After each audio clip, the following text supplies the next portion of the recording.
What is up everyone, and welcome to some more F1 22 My Team career mode. Last time out we had the Emilia-Romagna Grand Prix in Imola. It did not go very well. I had pretty much no pace around that track, and I'm hoping for a little bit of a better result here in the first Miami Grand Prix, and this will be the first time I'm ever driving this circuit. I didn't do it at all during my time offline or anything like that. I didn't do any time trials or anything. Me going into this track is a completely virgin experience. So I'm very much looking forward to it, but I also, I think it should be noted that I have seen gameplay of this track, and I've obviously seen the track in real life, and I was not particularly enthusiastic about how well I'd be able to perform around it, knowing how I perform at tracks similar to this. So I really wasn't sure how things would go, but I wasn't feeling particularly optimistic. It's also a high-speed circuit, so I wasn't really, I wasn't really particularly optimistic about the pace of the Jaguar car, based on how slow we were in the straights at Bahrain, Saudi Arabia, Australia, Imola, but yeah, just everywhere, basically. You see, I finally replaced the gearbox because it's got too much wear and I don't think it would have lasted the whole of the Miami Grand Prix. So, yep, I took that out and I have replaced it with the second one. We have a failure for this upgrade here, and I'm hoping that it will be able to complete after the Miami Grand Prix with a retry on that. But that's some resource points down the drain, unfortunately. We did get some extra resource points, like 300 or something like that, for the engine issues that we had in Imola, but obviously they didn't materialize into any, like failures or anything like that, so that was a nice bonus. But yeah, we're gonna start speeding through the weekend.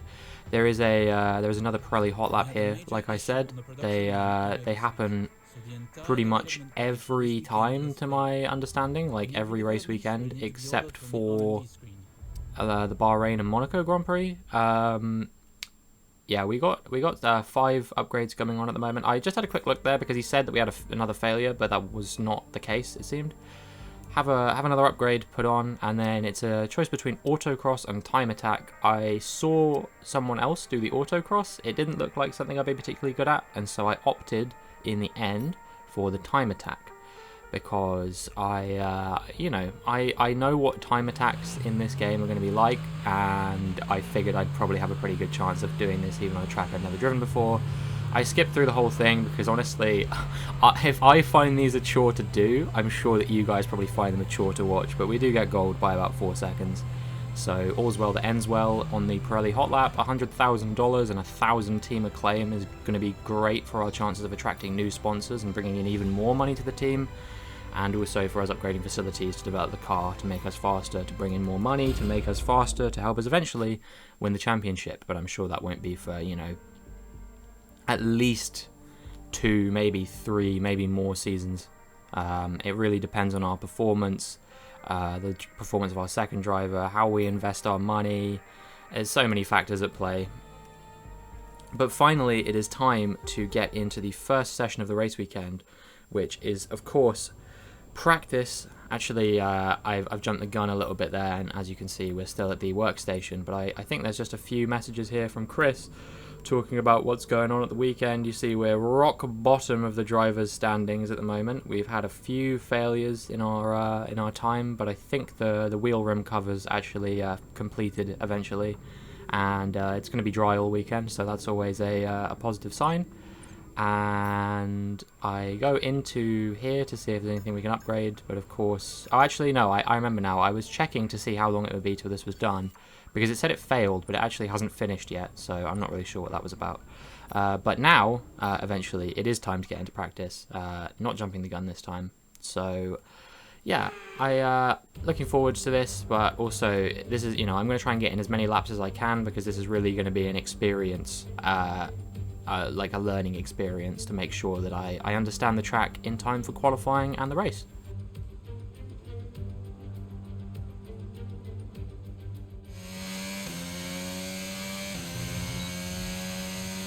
Great lap, you nailed exactly what we asked for. Keep it up. So here we are. This is my final flying lap of the race strategy simulation, and this is just to show you how I was able to go from not being so confident on this track during the tyre management and quali programs earlier in the weekend to, you know, actually developing a little bit of confidence around where I could push, where I needed to brake, where I needed to lift off the accelerator, things like that. You see I managed to take that turn very wide. I don't know the turn numbers yet, so I apologise, I won't be referring to many of them by the number. But yeah, I eventually I kind of got a bit more confidence around this track. I learnt where we were fast and where we were slow. Through the straights, you know, we kind of bang average, but the places where I felt like we really made up time were this sector here, this sort of tricky, you know, the Mickey Mouse section, as I heard one YouTuber refer to it recently. And you see we've made up, like, you know, nearly a second on the delta through this this part of the lap, and that was a really optimistic sight for me, because I'm never usually particularly good at highly technical parts of tracks. I think it's just a thing that comes with playing on a pad, that you can't really make the sort of refined maneuvers that you can on a wheel. And so yeah, it was nice to see that I actually had quite a bit of pace through the technical sections.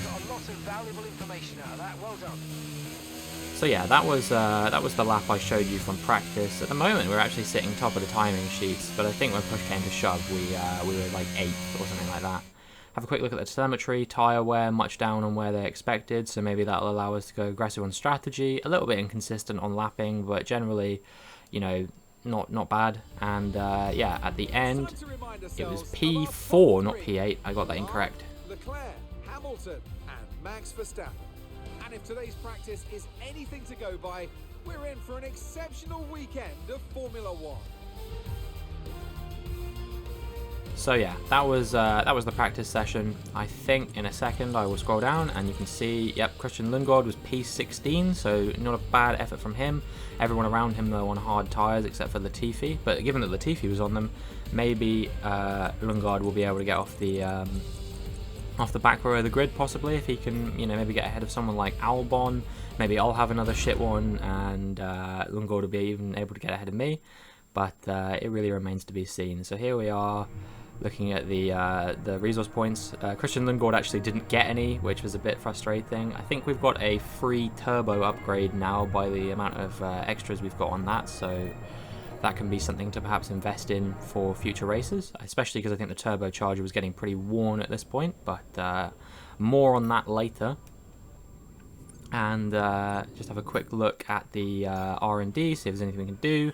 Computer says no, and so I look over just to see if we have any free slots. We did have a free aero slot, but I opted not to upgrade anything in the aero yet. Perhaps we can save for another major, but that remains to be seen just yet. And now it is time to get into qualifying.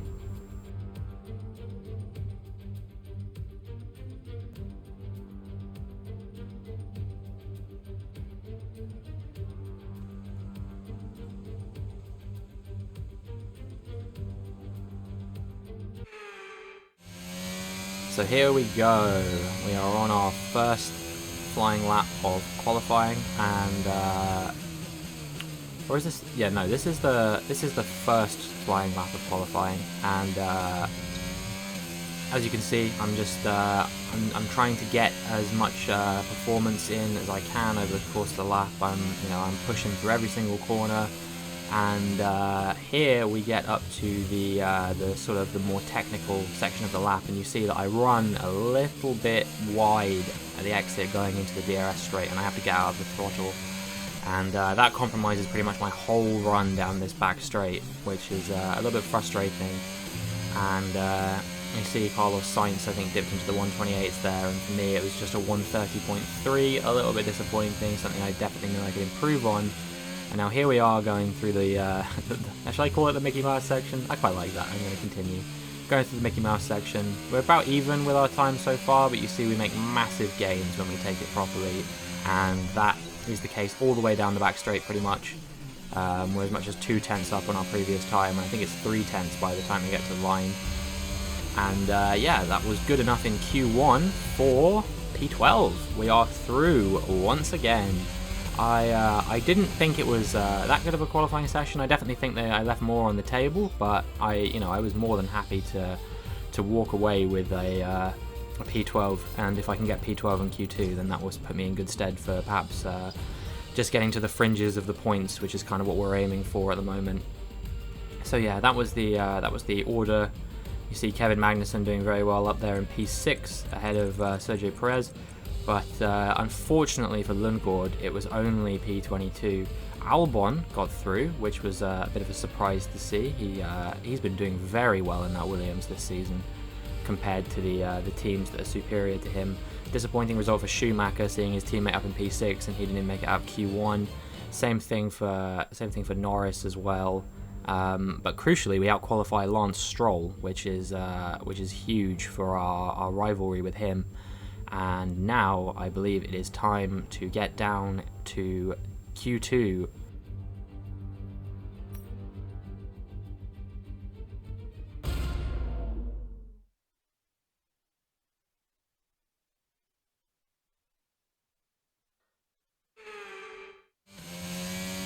So here we are at the end of my first flying lap of Q2,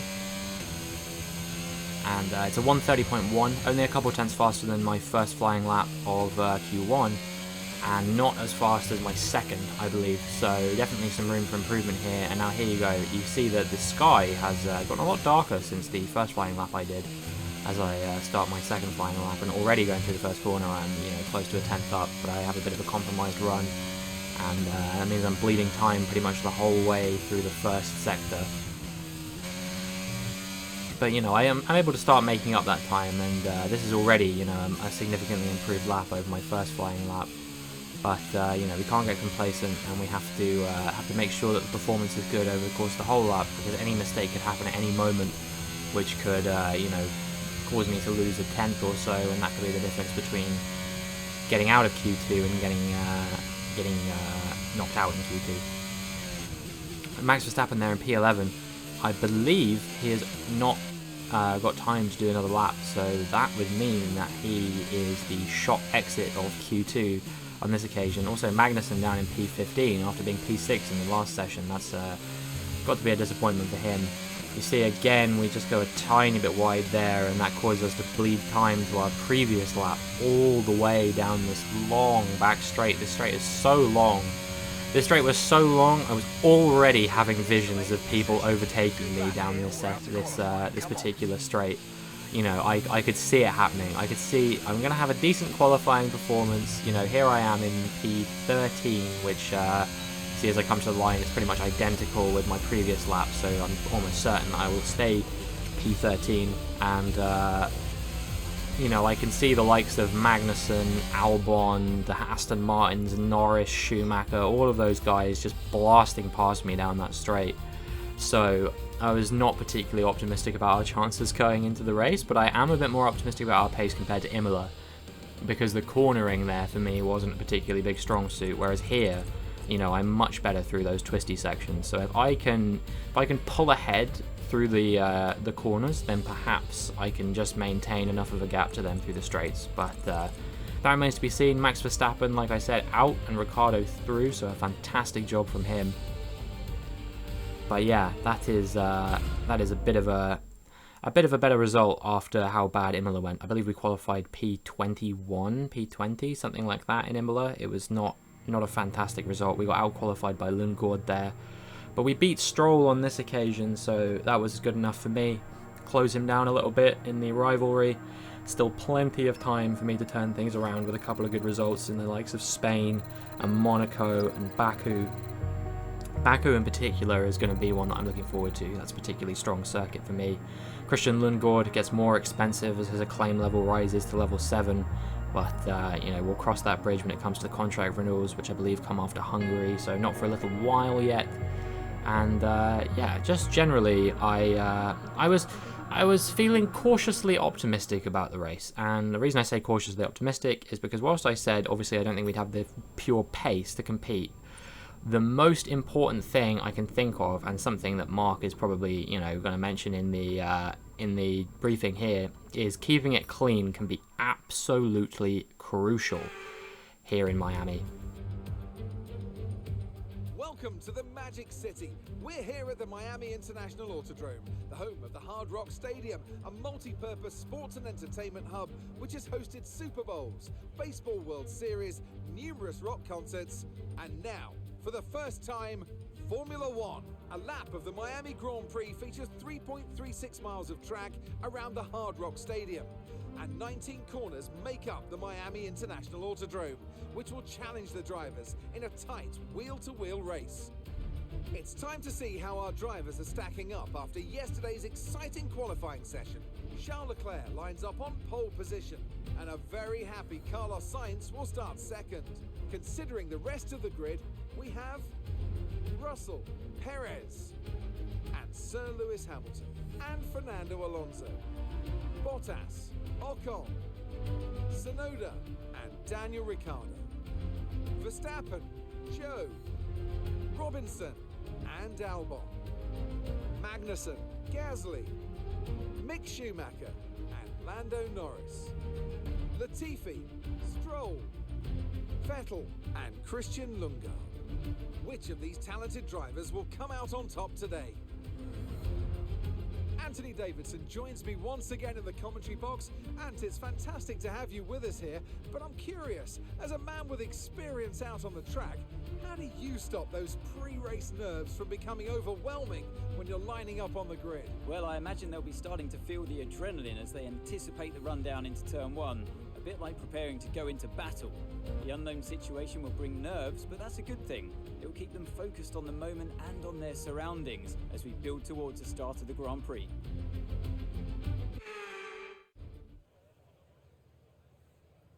So yeah, the most important thing is keeping it clean. As I said, I just want to make sure I have a clean race, don't get into any contact, don't go to any wars, anything like that.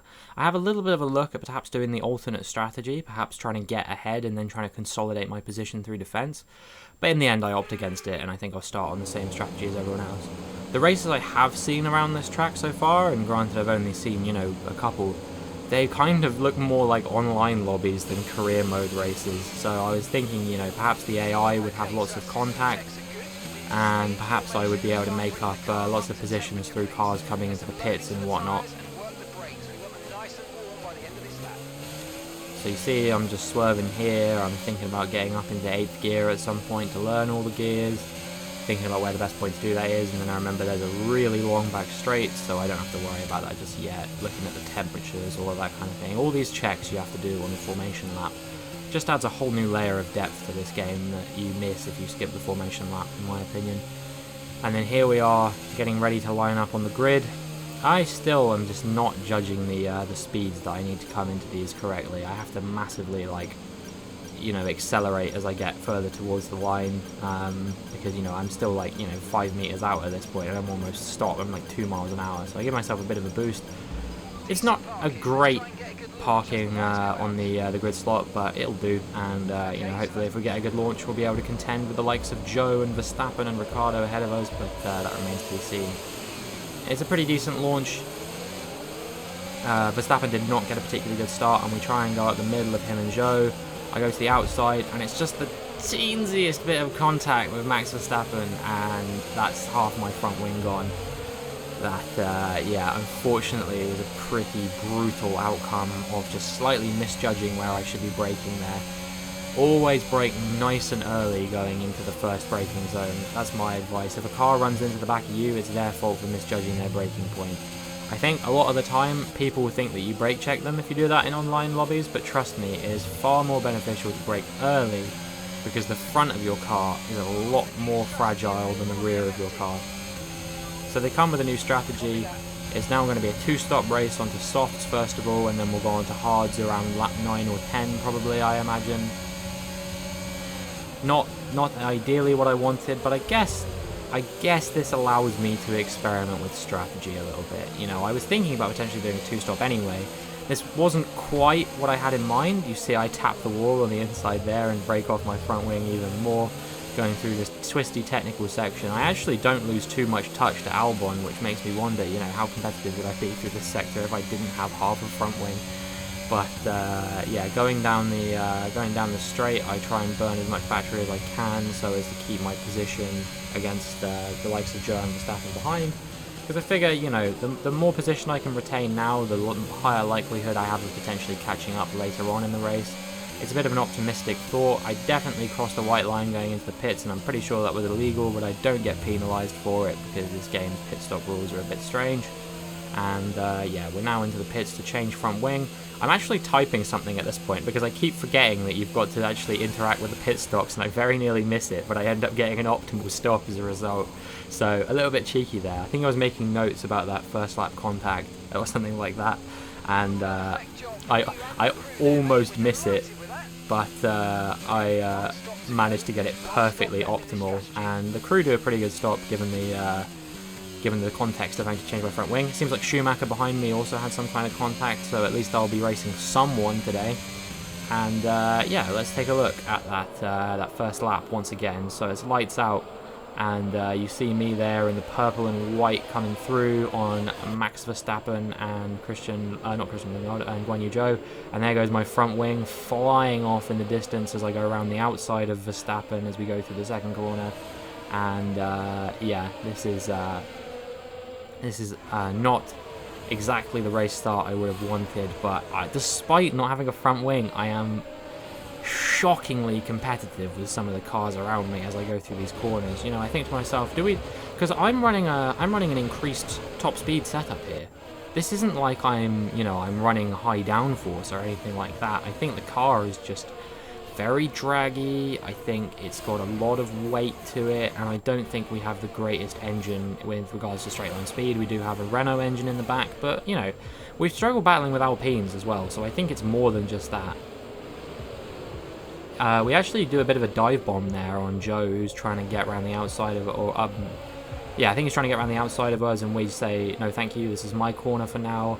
And then going into the Mickey Mouse section, which I will continue calling it because I've grown to like that term quite a lot, we find that we are ahead, burning battery all the way down this really long straight. There was probably a yellow flag waving at some point. I don't know if that's just because people were going slow through the Mickey Mouse section, or what was going on there. Perhaps it was to do with Schumacher's broken front wing. It remains to be seen. I'm not exactly sure where Schumacher got the damage. I tried finding it and I couldn't locate any particular place where he lost it. But yeah, so we'll have to be careful for the threat of him later on. Here we are on lap 5, and as you can see, I am much less than a pit stop behind the likes of Lundgaard, Vettel, Latifi, the cars in front. But Mick Schumacher on those soft compound tyres, he is much closer behind me than he was when he first came out of the pits. Obviously, tyre warm-up plays a little bit of a part, but it doesn't play a massive role in all of this. Exceed track limits there, but that's fine. You know, that's only I think it's my first warning of the race, so I wasn't too concerned about it, you know, further exceeding of track limits. Here Mark comes on the radio. 13.2 seconds is what I need to catch Lundgaard. Do I have the pace? Well, that remains to be seen, because obviously we've both got another stop still. I definitely can't go to the end on a set of soft compound tyres. I think they would probably explode on about lap 16 maybe. That would be my guess. I think they could do 16 laps before they just outright blow up. And then here we are on the following lap. Mick Schumacher's very close, and with the DRS and everything, and me having not very much battery left to speak of, it's such a non-contest. He was like 9/10 back as we came into the straight, and he actually looks for a move up the inside as we get into the corner. He doesn't quite pull it off, but you see he's going to have another go here as we go on the run down to the start-finish line. And he goes around the outside here, and you see as we come into this first corner, he's going to be ahead before the braking zone. And yeah, there's not much I can do to fight with him, unfortunately, as we come around the corner. And that is going to be P22 for us again. Yeah, this was not how I envisioned this race going, in case you were curious, by the way. I definitely thought that we would be competing in the, you know, maybe around the P14 mark, something to that description. I didn't anticipate first lap contact and you know, us battling with Mick Schumacher for P21, but you know, you never know what you get when it comes into a race. But as I said before, these races can often be like online lobbies, and maybe there's chaos to come, maybe a late safety car, maybe a late incident that allows me to get ahead of people. Who knows what might happen still. I was crossing my fingers and hoping for a safety car or something like that. I think that was him saying that the MGUH was reaching about 70% wear or something like that, which means it should last for the remainder of the lap. But nonetheless, we're coming into the pit stops to change our tyres for the second and final time in this race. We're going to do 20 laps on the hard compound tyres, the white stripe tyres. Mick Schumacher doing the same. Another optimal stop, but unfortunately it's not optimal for my pit crew, and perhaps it's time to start thinking about upgrading their equipment in the personnel department, so perhaps they can stop having so many mistakes. So I think that's the third time in 5 race weekends that we've had a slow pit stop due to the pit crew. So yeah, maybe it's time to start thinking about some upgrades, because you know, these are costing us. Mick Schumacher, I think, was only a couple seconds ahead before the pit stop phase, and now he's knocking on the door of 5 seconds. So yeah, that was a bit disappointing, but all that is going to do in the end is make it a little bit harder for us to catch Christian Lundgaard as we speed through here. Mick Schumacher now over 5 seconds ahead. Okay, they're slowing down. It seems like there's some kind of problem with their car.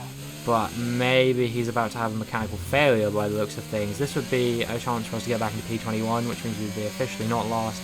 You see he's slowing down, and we just breeze past him. He doesn't pull over to the side of the circuit, so I was a little bit confused as to what was going on. As we drive through this yellow flag, I was quite happy that they let me. And if you look at his rear left tyre, so on the back right of his car from this perspective, you see that there is a puncture.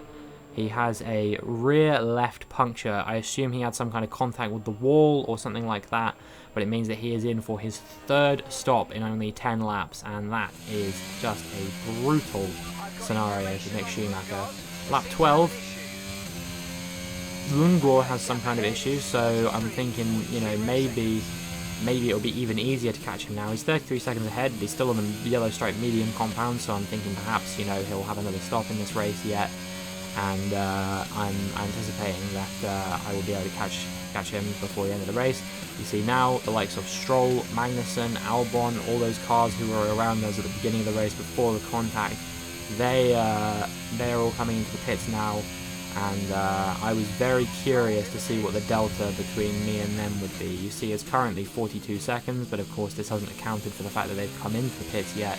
So we'll see what it's like after I've driven past the pit lane, and we can get a measure of what my pace might have been relative to these guys. Obviously keep in mind I started on the mediums and I was driving on the softs after my pit stop, but I also had a long pit stop, so it probably would have been about the same delta minus the pit stop length, and you can see here it's about just over 20 seconds. So you know, what might have been for this race. I could have actually competed with some people, but here I am. Christian Lundgaard now comes into his stop, and I'm asking myself, how far ahead of me is he going to be?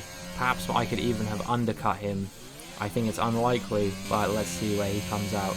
I actually get a double notification, which I think is quite bizarre, but I don't think too much of it. And as we come through past the pit lane, past the pit exit, it is about 10 seconds or so, 9 or 10 seconds when you account for his tyre warm-up.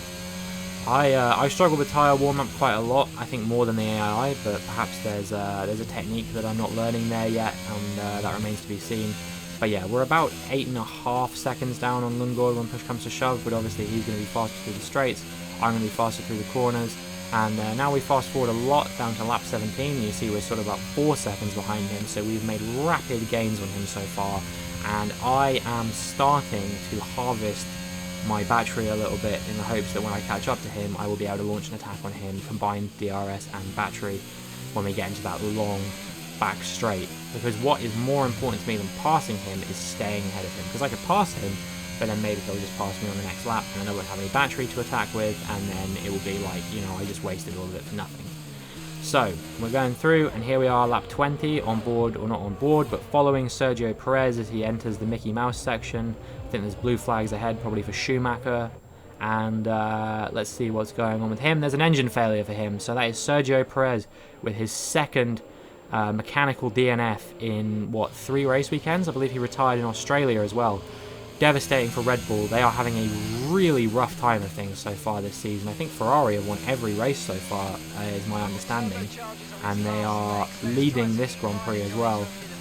I get a warning there about the turbocharger, which I think means it's now on 60%, so perhaps there's another component we're going to have to change for the next race weekend, and we are wearing our car out at a much accelerated rate to what I would hope. The gap now to Lundgaard is 2 seconds, so you see, in 7 laps, I would have hoped to have made up more time on him. And now we're on lap 27, and I still haven't overtaken him, and we're looking at Sebastian Vettel, who comes out of the final corner, and he started slowing down as well, and there is the puff of smoke. It's another engine failure for the Aston Martin car, and I was really hoping this would bring out a safety car, because this would allow me to catch up to the cars ahead in time for the last lap. Perhaps I'd even put on a set of softs and try and really contend with them. And here we are on lap 28 now, and no safety car came. I get a warning about an incident on track, and I'm wondering what's going on. And then, at the top of my screen, I get the infamous notification that Mick Schumacher is out of the session. He actually had 5 stops in the race by this point, believe it or not, because he had to pit 2 extra times due to contact and whatnot, and now he is out of the race. I wonder if that's mechanical, but if you look on your mini-map down there, you can see there is a gaggle of cars down at this turn here. Magnussen has a 10-second penalty, and he's stopped on track. Lord knows what is going on there. But, you know, I'm thinking to myself, have I waited all this time, and finally, lap 28 of 29, I get my chaos.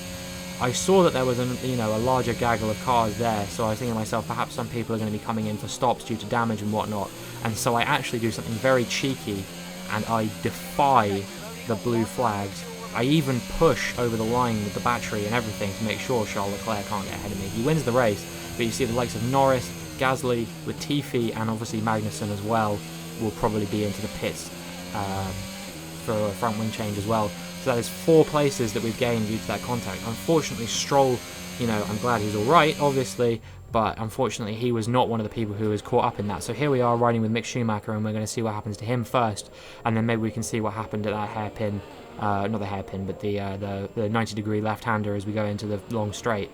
Maybe we can see that as well. So here comes Mick Schumacher. There's Lance Stroll stopped on track, and he just goes straight into the back of him and loses his tyre. But why was Stroll there in the first place? You see that I pan to Kevin Magnussen just in time to catch him do a spin as he exits that corner, and then I believe that is Gasly going into the front of him, and you see, I believe that is a Williams. Yep, that is the Williams of Alex Albon, I believe, catching up with Gasly and Magnussen, desperately looking for a way through. Can't find it, reversing all over track. I believe that is Norris going through as Albon takes a hit. Stroll also trying to go through. I think Latifi goes through at some point here, as well as Stroll is stopped on track. Yeah, there's Latifi as well. He goes into the back of Magnussen, and Magnussen's reversing on track, and that's probably where Magnussen picked up one of his penalties, and you see now he's just stopped there. There goes Lundgaard, there goes me, there goes the 2 Ferraris. That was a mega incident. That was a massive incident, and I was more than happy to thrive off of that with all the damage that everyone else got, and I was just glad not to get damaged myself. And now we come down the back straight. You see that we didn't manage to catch Lundgaard in the end. I think, my tyres were a bit older than his, and I think that enabled him to just about run away with the pace this weekend when it came to the last few laps. You see he's now, 3 seconds ahead of me compared to earlier. But, that's alright. That's not too big a deal. We crossed the line, and it's going to be P15, a much better result than I was expecting, even 2 laps ago. So I'm very, very delighted with that. And P14 for Lundgaard as well, I believe his best result of the season so far. So yeah, George Russell gets driver of the day, so we'll find out where he finished. A truly magnificent win here at the Miami International Autodrome.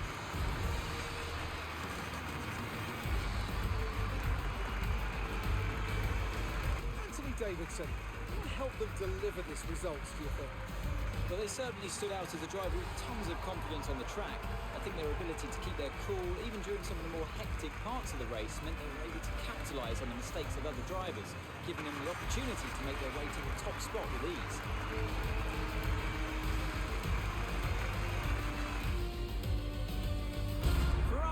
spotted again. An excellent performance at today's Grand Prix, and they're certainly a team that know what they're doing out there.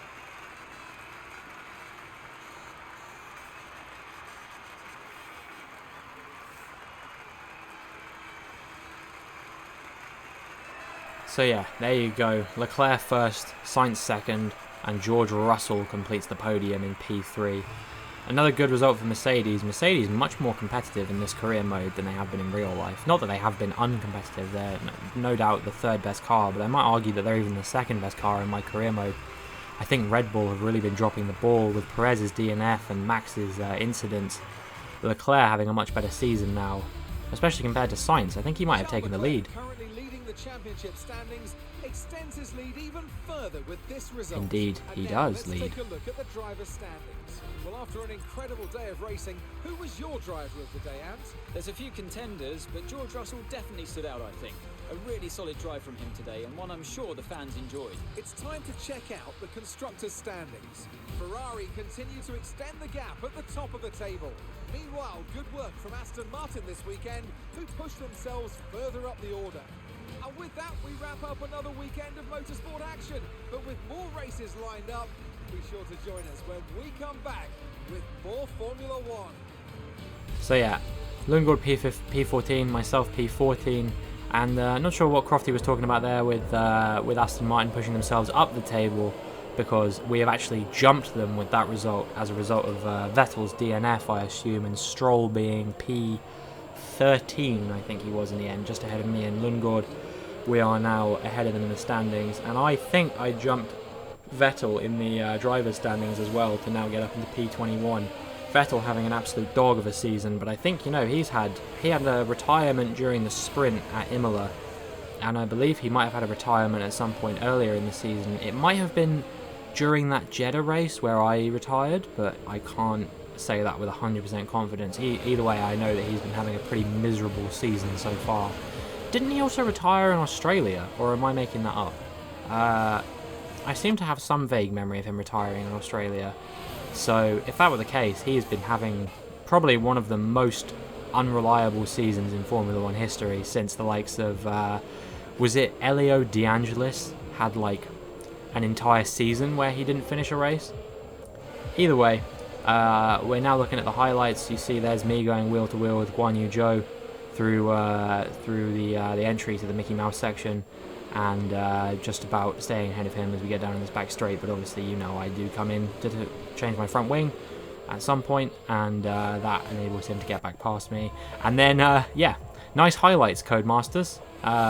You see there's the Crypto.com scam banner up there. Fuck cryptocurrency, am I right, everyone? And that will be the end of that. That was the Miami Grand Prix. Pretty decent result for a pretty piss poor race in the end, but we do get outperformed by Lance Stroll, which allows him to make some crucial gains on us. I would get up to a claim level 6 as a result of, you know, that performance, which I don't know if that was particularly deserved. We do make it to team and claim level 8, so now we're only 2 levels away from being able to attract a new sponsor to our team, and that is something I was pretty happy with. I did qualify P13, so I'm not sure why the sponsor bonus didn't pay out, but perhaps we both have to. Lundgaard apparently had a lot of damage, and apparently I had none, which I don't think is true. But it means we make very little money in the end, which is a little bit frustrating, but, you know, we'll just have to make do. And I hope you enjoyed. If you did, make sure you subscribe, and hopefully I will see you in the next one.